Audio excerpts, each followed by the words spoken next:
96.7 FM Pasco, 102.9 FM South Tampa, 970 WFLA, all over Tampa Bay. Joining us right now is Matt Rosen, the founder and CEO of Allata.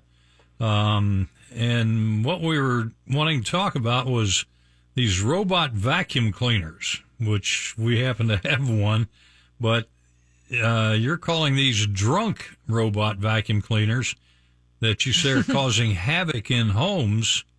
And we were talking about one you had too, Jack. I mean, we all have them. Yours bumps into you. Mine's bumping all around the place. Well, it bumps into my chair. Yeah, when I'm up here working. They're drunk. She just uses it upstairs, and they go moving all around and doing all that stuff. But too much Tito's.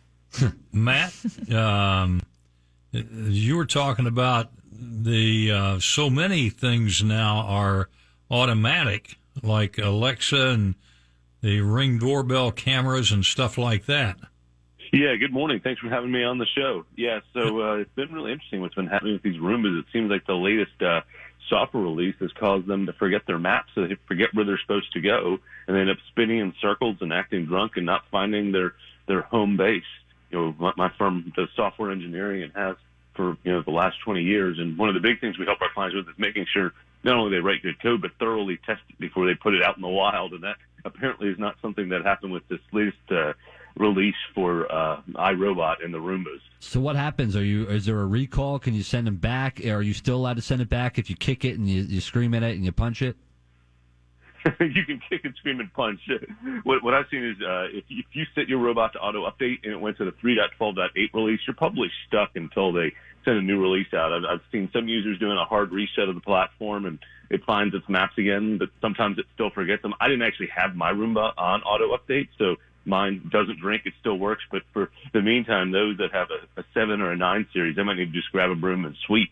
So, Matt, what are these drunk robots doing? I've seen a Roomba run over some dog poop before, and that really stressed me out. What is the havoc that they're causing when they're out of gear? They're scaring dogs. They're bumping into walls. They're not finding their home base. They're not charging. It's really just an inconvenience. But you all mentioned a lot of other smart home devices, which our lives are becoming more and more connected. I checked on my Google Mesh network. I have 50 of these devices.